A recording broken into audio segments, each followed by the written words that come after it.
Everybody, hey, this is Michael Imhotep, founder of the African History Network, host of the African History Network show. It is Sunday, April 16th, 2023, and I'm getting ready to do another session of my 12-week online course dealing with Black resistance movements from the Haitian Revolution to the U.S. Civil War, Civil Rights Movement, and Black Power Movement. We're going to start that here in a few minutes. But I wanted to talk about the Colfax Massacre of April 13th, 1873. So there were articles written this past week dealing with the 150th anniversary of the Colfax Massacre, okay? And this took place in Colfax, Louisiana. And you had 150 African Americans who were killed in their fight for political power. All right. And the Colfax Massacre is looked at as the bloodiest single incident of Reconstruction violence and murder, etc., that took place during the Reconstruction Era, which is 1865 to 1877. Okay. And this is the period right after the Civil War ends. If we look at, so there's a couple of quick articles we're going to look at here. And this deals with also understanding a history of a struggle over political power in this country, and understanding how politics is the legal distribution of scarce wealth, power, and resources, and the writing of laws, statutes, ordinances, amendments, and treaties, their adoption, interpretation, and enforcement. All right, and I'll give you information about our online class also. So April 13th, 1873, the Colfax Massacre took place in Colfax, Louisiana. This is a piece here from the Zen Education Project that gives us a synopsis of what happened. And this is a famous sketch right here, the Louisiana murders gathering the dead and wounded. This is a famous sketch right here of African Americans, the aftermath of the Colfax Massacre. Okay, so the Colfax Massacre occurred in Colfax, Louisiana on Easter Sunday, April 13th, 1873. Easter Sunday, April 13th, 1873. Republicans had narrowly won the 1872 presidential, the 1872 election to retain control of the state of Louisiana, the state politics. But Democrats contested the results. Okay. Now, this is before the party realignment took place that began in 1928 with what's known as the Lily White Movement of 1928, the Lily White Movement of 1928. And it's going to be the Lily White Movement that causes African Americans to start to switch over from the Republican Party to the Democratic Party. And briefly, the Lily White Movement was the Republicans' effort to appeal to Southern segregationist Democrats in 5 former Confederate states to get them to vote for Herbert Hoover. Herbert Hoover was the 1928 Republican presidential candidate.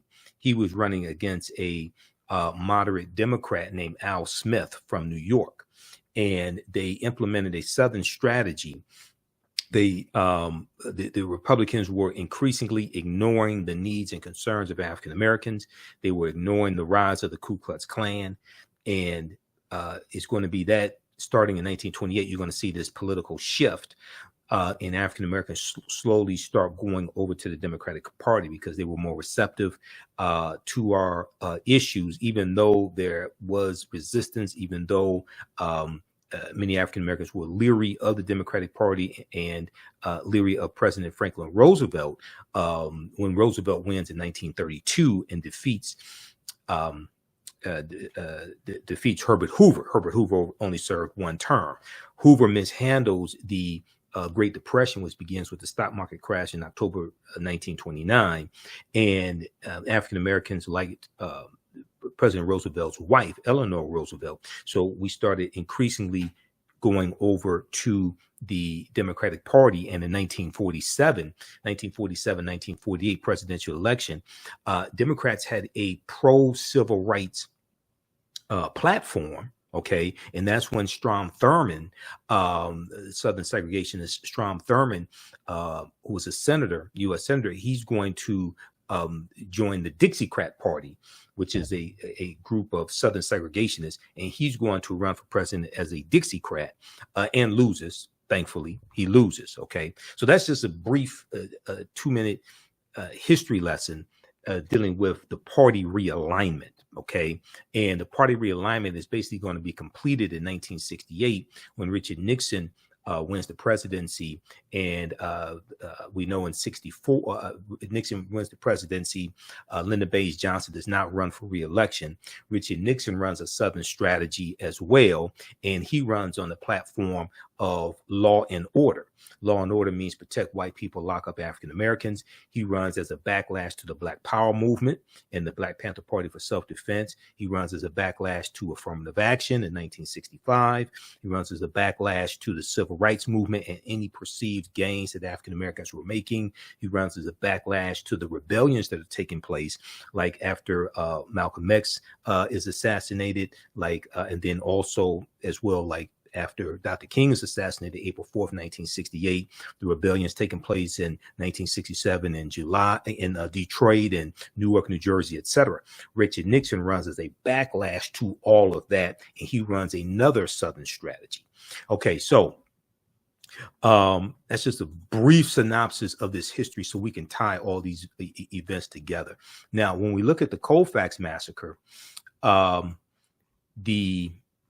and this is centered around political power as well, okay?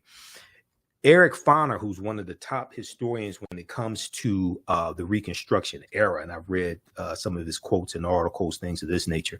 Eric Foner notes the bloodiest single instance of racial carnage in the Reconstruction era, the Colfax Massacre, taught many lessons, including the lengths to which some opponents of Reconstruction would go to regain their accustomed white supremacist authority, including the lengths to which some opponents of Reconstruction would go to regain their accustomed white supremacist authority. We're going to see that after Reconstruction ends, we're going to see these former Confederate states rewrite their state constitutions to impose poll taxes, literacy tests, and to suppress growing African-American political power. We see this starting in Florida in 1889, when Florida passes the first law dealing with, they pass 1889, Florida passes the law dealing with the ballots. Okay, it's not voter disenfranchisement. It is the what's the word I'm looking for? It's a voter suppression law that they passed in 1889. Okay, and then 1890, Mississippi is going to do the same thing. Poll taxes, that's the word I'm looking for. 1889, Florida passes the first poll tax statewide. In 1889, then 1890, Mississippi does the same thing with the Mississippi State Convention of 1890.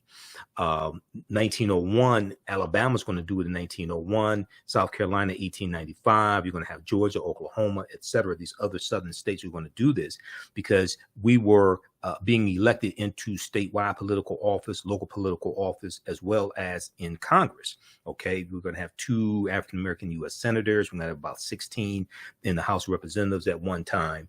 So you have these white supremacists after Reconstruction ends with the Compromise of 1877.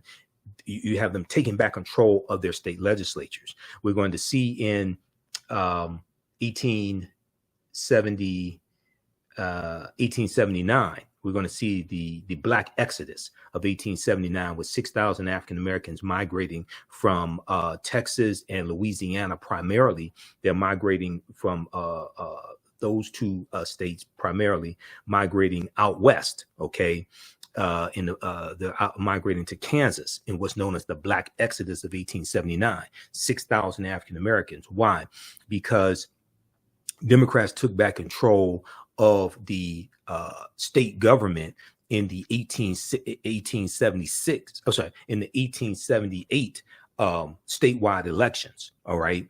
And they're are increasingly imposing harsher laws and suppressing the African American vote. So we're looking for a better way of life, and we're moving out west, westward expansion. We're moving out west and looking for greater chance to own land, and looking for a better way of life, looking for equality, etc. So that's the Black Exodus of 1879.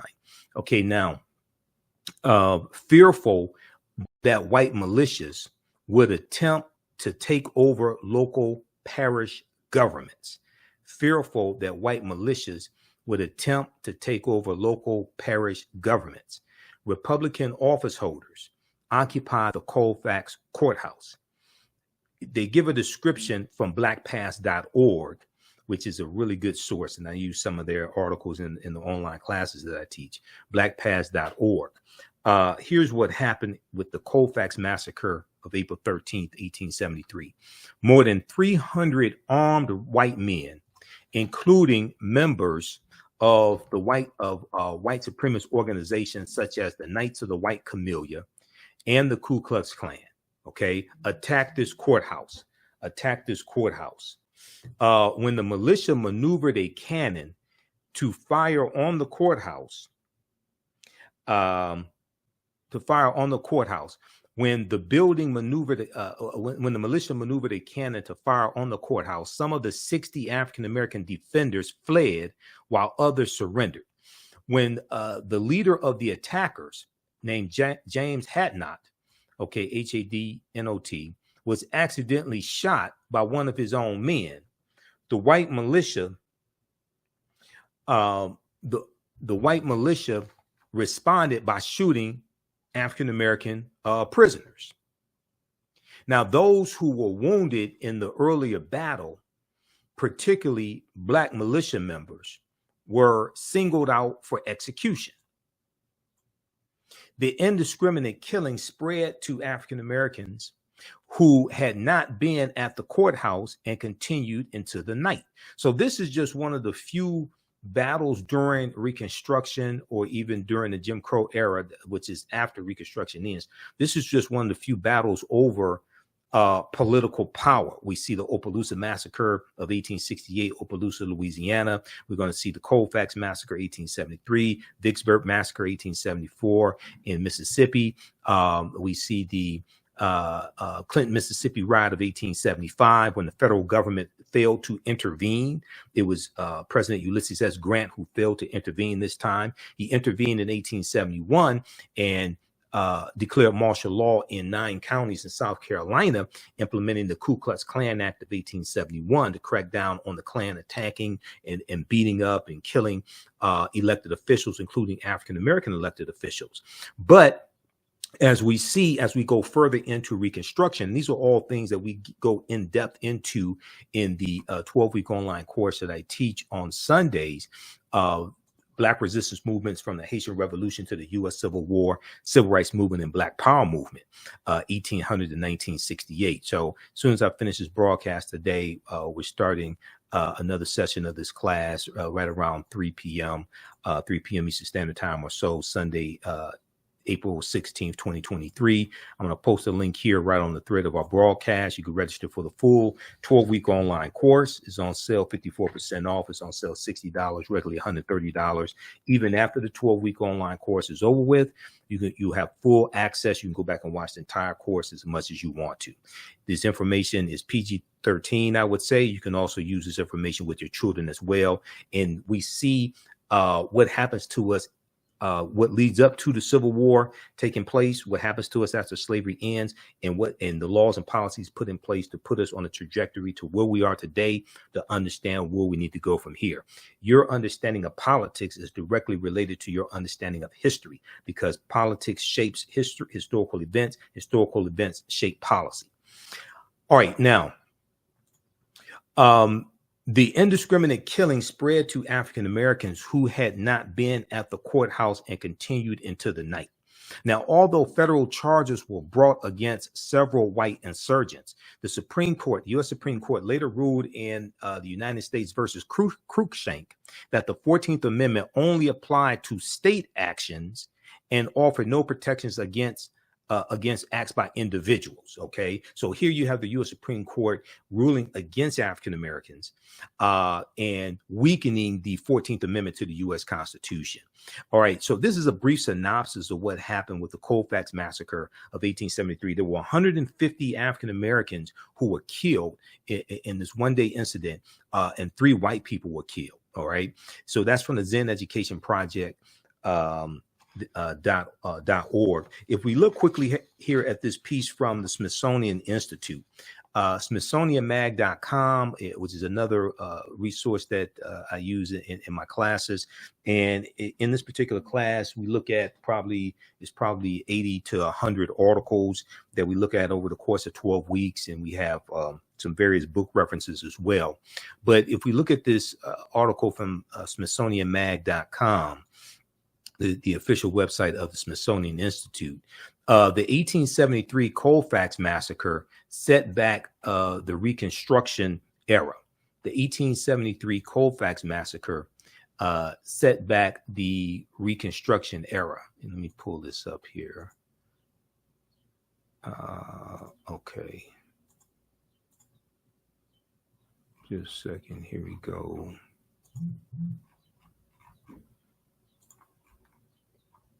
All right, let me close out these ads. All right, let's look at this article here quickly. And how you all like this type of information, give us a thumbs up, give us a heart, give us a like on this broadcast. And you can also register for this online course as well. And you can use this information with your children also. Okay, so we teach this class normally Sundays, 2 p.m. to 4 p.m. Eastern Standard Time. Today we're going to start right around 3:30 as soon as I finish this broadcast. The 1873 Colfax Massacre crippled the Reconstruction Era. Occurring 150 years ago, one of the worst incidents of racial violence after the Civil War set the stage for segregation, So this article was updated April 13th, 2023, because we are commemorating the 150th anniversary of the Colfax Massacre. So here's that famous sketch that I just showed you from the Zen Education Project. This is from Harper's Weekly, May 10th, 1873. Okay, an etching of Black families gathering the dead after the Colfax Massacre. And this sketch was published in Harper's Weekly magazine, May 10th, 1873. So the Reconstruction period, which is 1865, 1877, that followed America's Civil War, was one of the worst, most violent eras in American history. During that time, thousands of African Americans were killed by domestic terrorists like the Ku Klux Klan, but also the Knights of the White Camellia and the White Knights and things like this, the Red Shirts. There were numerous domestic terrorist organizations. The Ku Klux Klan is the most well known. And these organizations tried to reinforce antebellum policies, or policies before the Civil War. Bellum is in reference to war. Ante is a prefix meaning before, who tried to reinforce antebellum policies of white supremacy. For many historians, one of the worst examples of the violence occurred 150 years ago. It's called the Colfax Massacre of 1873 in Colfax, Louisiana. Now, immediately after the war, different factions began fighting over power, and they're fighting over political power. Bitter over the Confederacy's loss, many white Southern Democrats tried their best to continue disenfranchising and restricting the right of former slaves. At the same time, insurgent white supremacist groups terrorized African Americans throughout the South. In Louisiana, the fight over the post-war government was particularly bloody, as PBS American Experience series explores, PBS Public Broadcasting System. So we see this fight over control of political power after the Civil War ends, whether it's in local government, whether it's in state government, whether it's in federal government. Okay, we're going to see this take place as you get further into the Reconstruction Era, which only lasts about 12 years. As you get into the 1870s and get into the mid to late 1870s, we're going to see a declining commitment from Republicans to continue to intervene on behalf of African Americans in Southern conflicts. Okay, and we're going to see a decline from the White House, from President Ulysses S. Grant, and then in the 1874 midterm elections, Democrats are going to take back control of the House of Representatives, which weakens the political power that Republicans have, and is going to weaken their ability to get bills passed through Congress. And then you're going to have the so you have that in 1874 taking place. Then you're going to have the Compromise of 1877, where Republicans agree to if Republicans agree that Rutherford B. Hayes, the Republican candidate for president, will remove the remaining Union troops out of the South, like in Florida and Louisiana. The Union troops are still in 3 states in the South. He will remove the remaining Union troops out of the South, which will allow the Democrats to take back full control of these state legislatures, rewrite the state constitutions, impose white supremacist laws, etc., segregation, things like this. And this is in exchange for Rutherford B. Hayes to become president. And this is what happens. Okay, we're going to see a lot of these gains that we made during this 12-year period of time during Reconstruction. We're going to see this come to a screeching halt.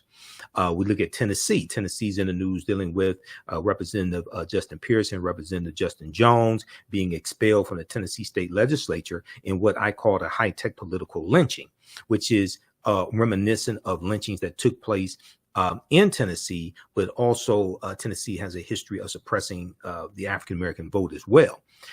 So when we look at 1881, Tennessee, their state legislature, they impose segregation on streetcars and railroad cars, things of this nature. This is Tennessee in 1881.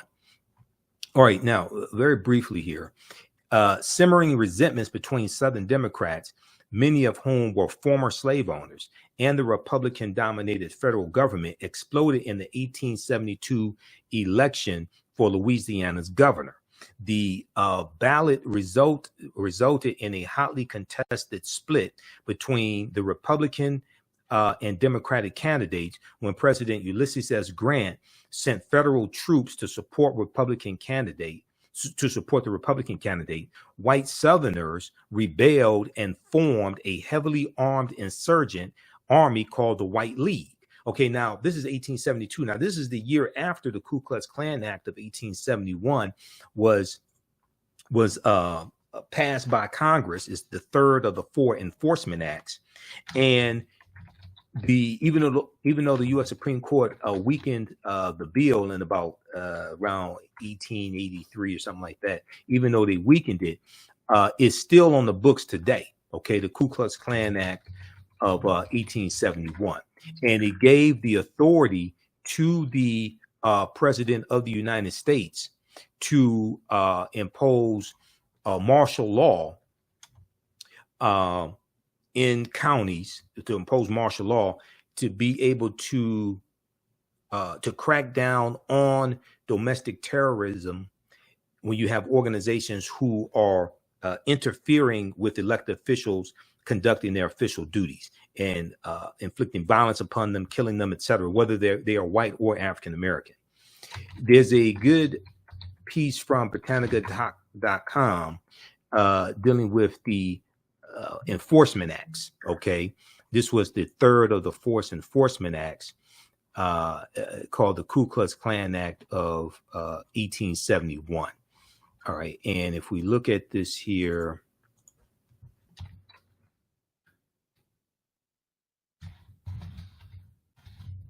let me see, we could pull this up quickly. Let's see, where is this? Oh, also history.house.gov has information on this as well. So house.gov is the official website of the House of Representatives. History.house.gov is the official website, it's the history section of the U.S. Representatives, the history section. Okay, so if we look at this here,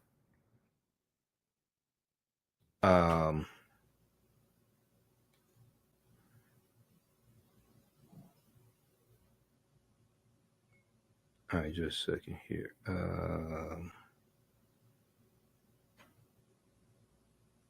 So if we look at this,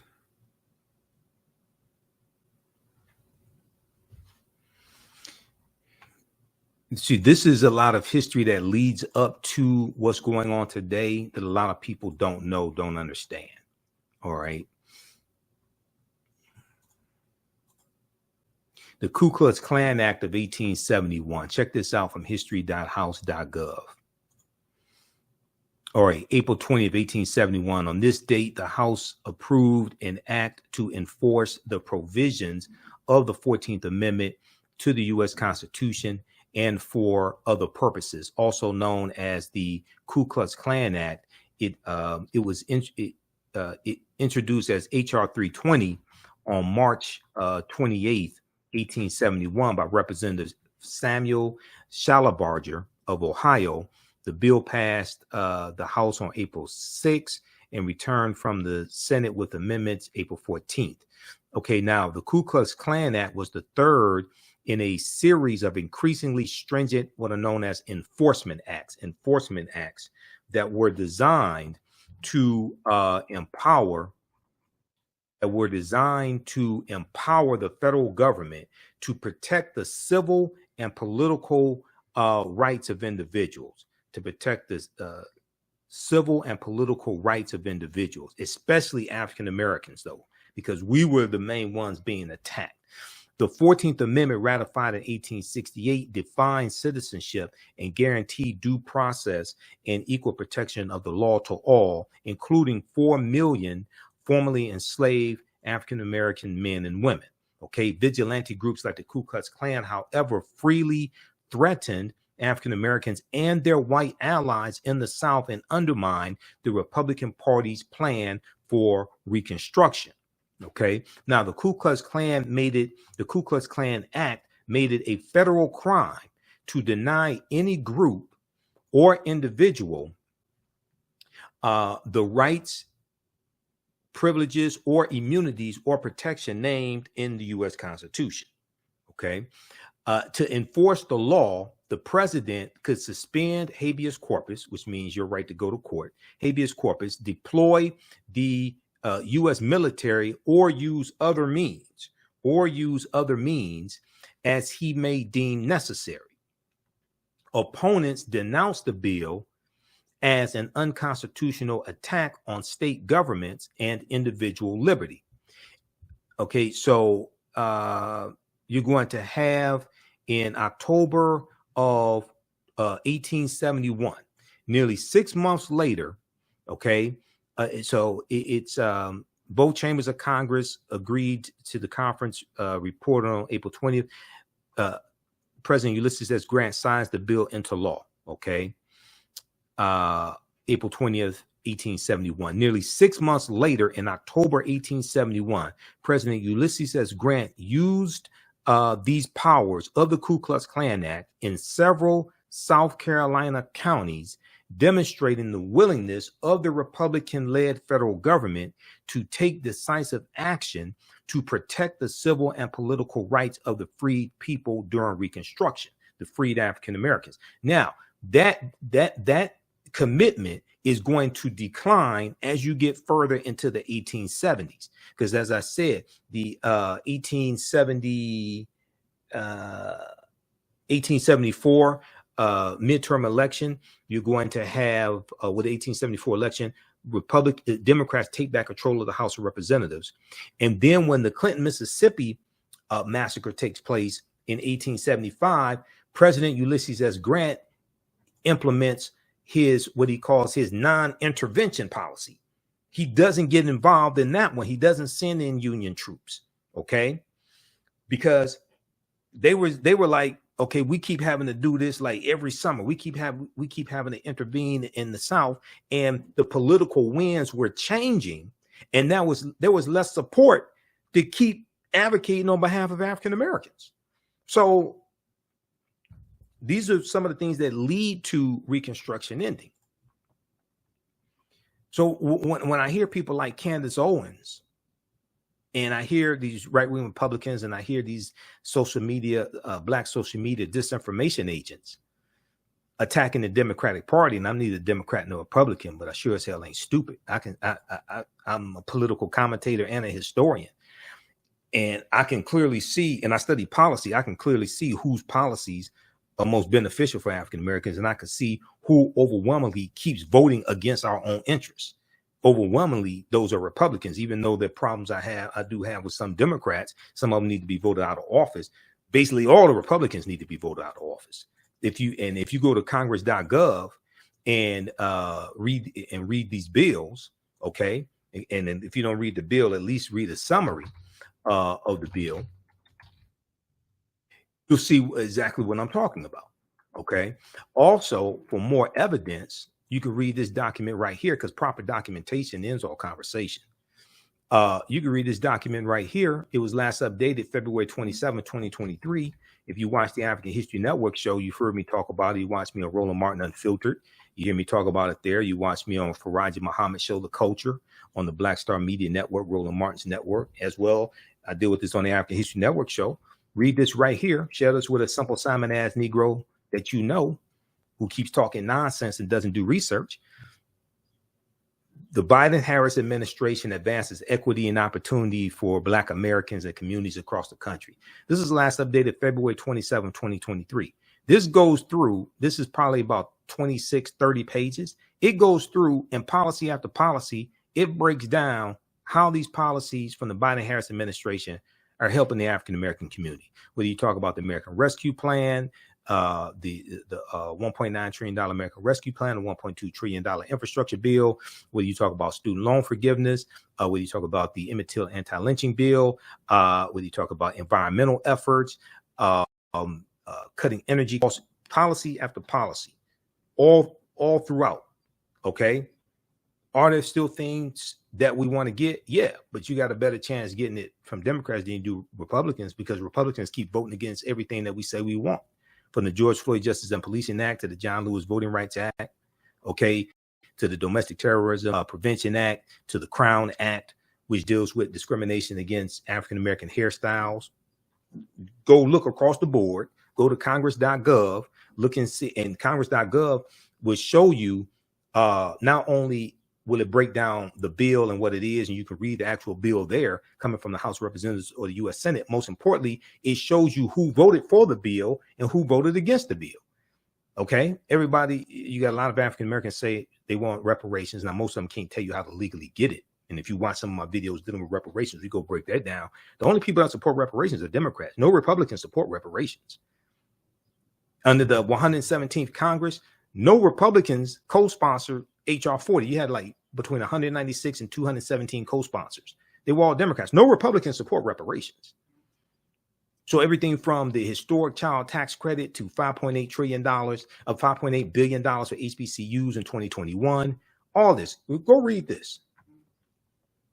This is understanding how politics is the legal distribution of scarce wealth pound resources, and the writing of laws, statutes, ordinances, amendments, and treaties, their adoption, interpretation, and enforcement, and understanding how to research policy, how to understand the effects that policies have on you, and know who, understand whose policies are most beneficial for African Americans, whose policies will do the least amount of harm, whose policies are the most realistic, whose policies have the best chance to be enacted, and which candidate, which politician, which party can create an environment for you to push your agenda the farthest and get the most accomplished. To be able to come up with a comprehensive, realistic political agenda, you have to understand history, law, economics, and politics. Unfortunately, many of our people don't. But many Americans don't, because Americans are very ignorant when it comes to history. Okay. All right. Now, very quickly, let's go back to this article from Smithsonian Institute, and you can read all these yourself. You don't have to take my word for this. Okay. And I want you to read these articles as well, and you can join us in our online class also, where we get deeper into this information. Similar to the Ku Klux Klan, the White League was a paramilitary group that intimidated and attacked Black residents and white Republicans across the state, said Henry Louis Gates Jr. For TheRoot.com.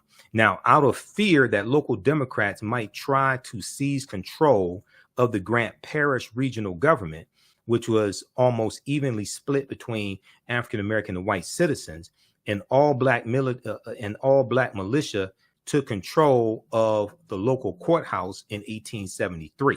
Okay, and all black militia took control of the courthouse in 1873. Soon after, a mob of more than 150 white men, most former Confederate soldiers and members of the Ku Klux Klan and the White League, arrived and surrounded the courthouse. Okay, and we know what happened. Historians aren't sure how many people died in the end, but while records show that the massacre resulted in the deaths of 3 white men, and it's estimated that anywhere from 60 to 150 African Americans were killed.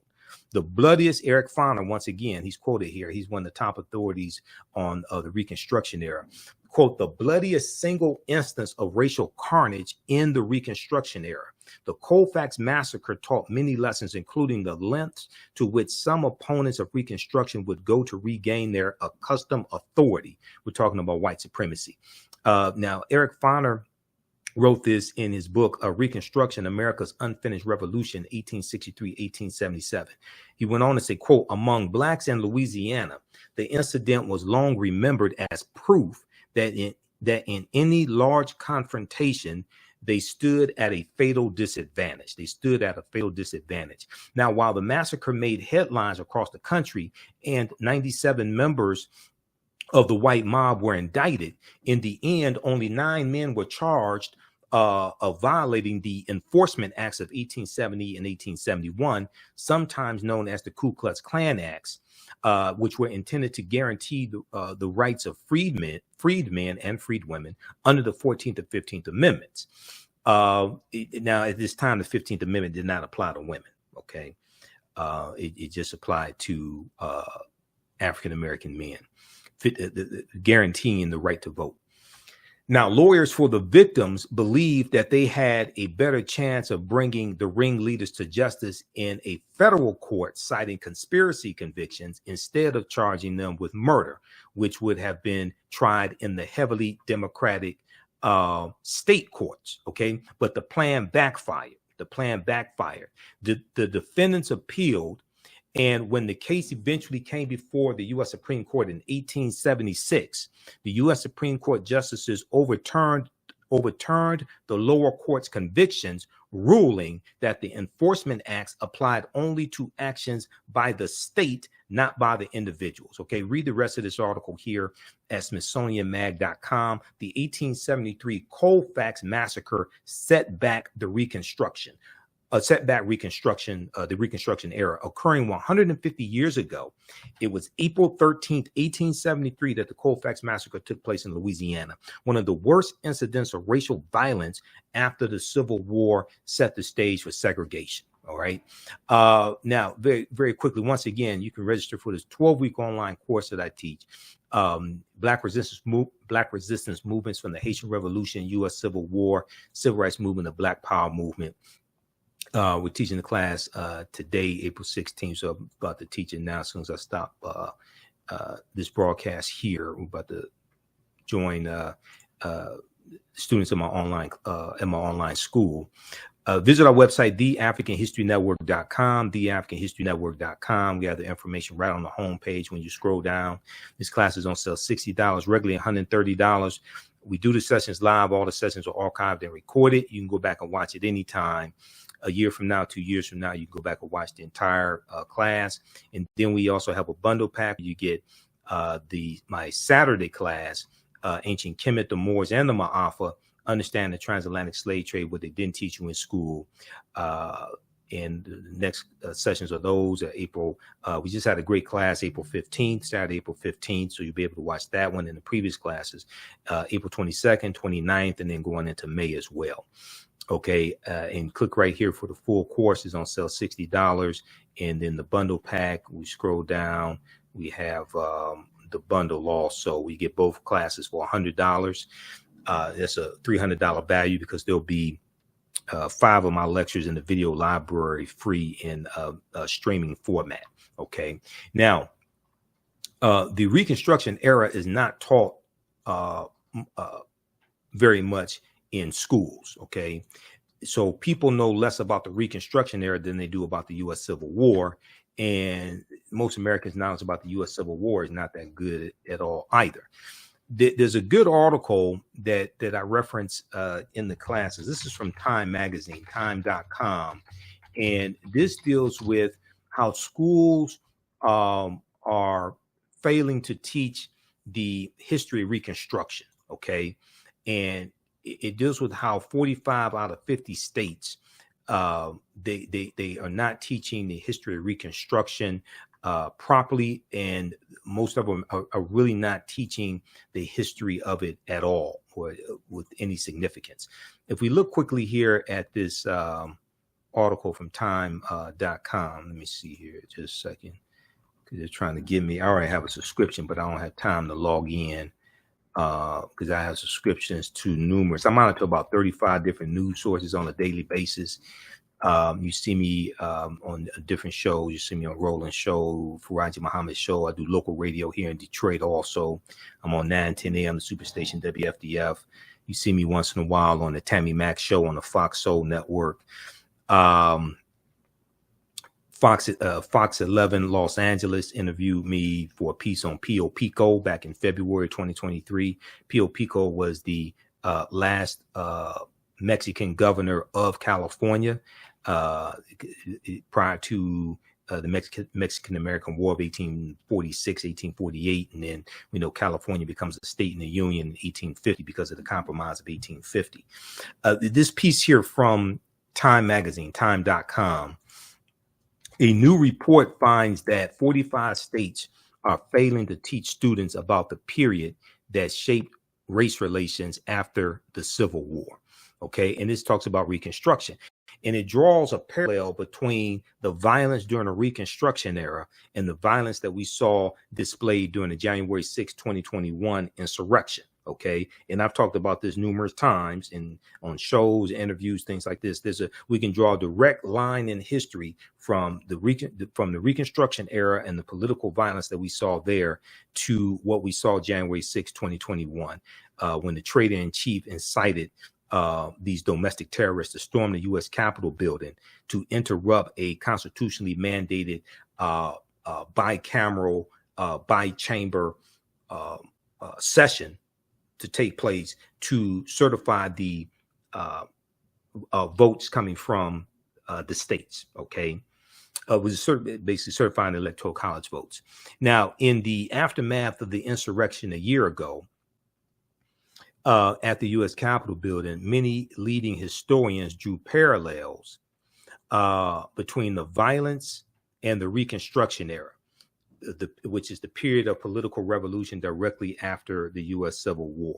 Okay. The events we saw reminded me very much Reconstruction era and the overthrow of Reconstruction, which was often accompanied or accomplished, I should say, by violent assaults on elected officials, said Eric Foner, Pulitzer Prize winning historian and author of Reconstruction, America's Unfinished Revolution, 1863-1877. He said this in an interview with the New Yorker magazine, published a week later. Now, scholars say that studying the aftermath of the Civil War, and the U.S. Civil War is 1861 to 1865. And we know April 12th was the anniversary of the U.S. Civil War starting. April 12th, 2023 was the anniversary.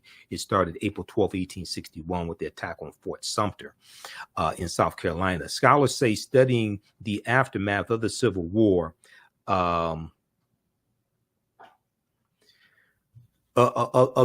can help put in context many of the most seminal events in the U.S. in recent years. From the brutal murder of George Floyd by police in 2020 to voter suppression laws enacted after Black voters played a big role in helping Joe Biden and Kamala Harris be elected to the White House as president and vice president in 2020. But despite the timeliness of the era in today's climate, many students in American schools will not get a full education on Reconstruction until they go to college. Okay. But the problem is most of them are not going to go to college. So how do they get this history lesson? Where do they get this information from? And then you have, in many former Confederate states, you have school boards, or at the state level, like in Florida under Governor Ron DeSantis, you have them passing these various anti-woke bills. You have them passing bills banning books and restricting the type of history and what aspects of history can be taught in school to further suppress this information.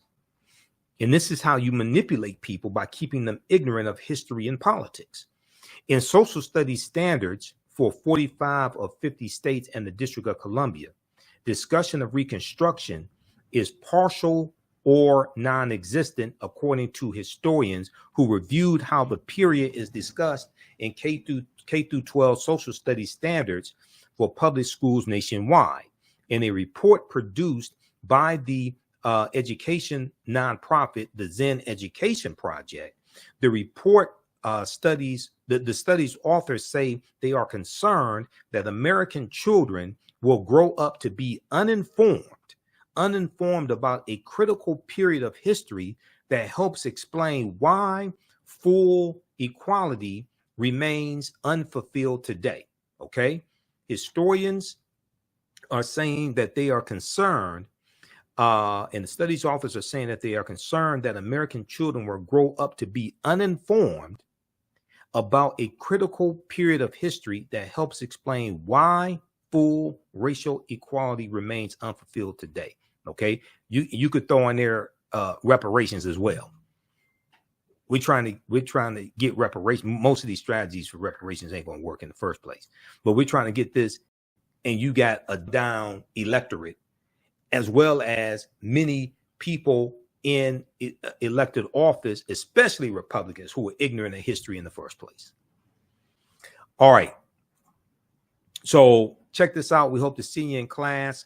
I do this on Sundays, 2 p.m. to 4 p.m. Eastern Standard Time. Today we're starting later. We're about to start right now because we're about to end this broadcast. You can join us in our online class. The link is here. And visit our website, theafricanhistorynetwork.com, theafricanhistorynetwork.com.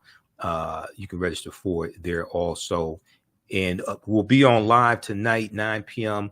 To 11 p.m. Eastern Standard Time for the African History Network show.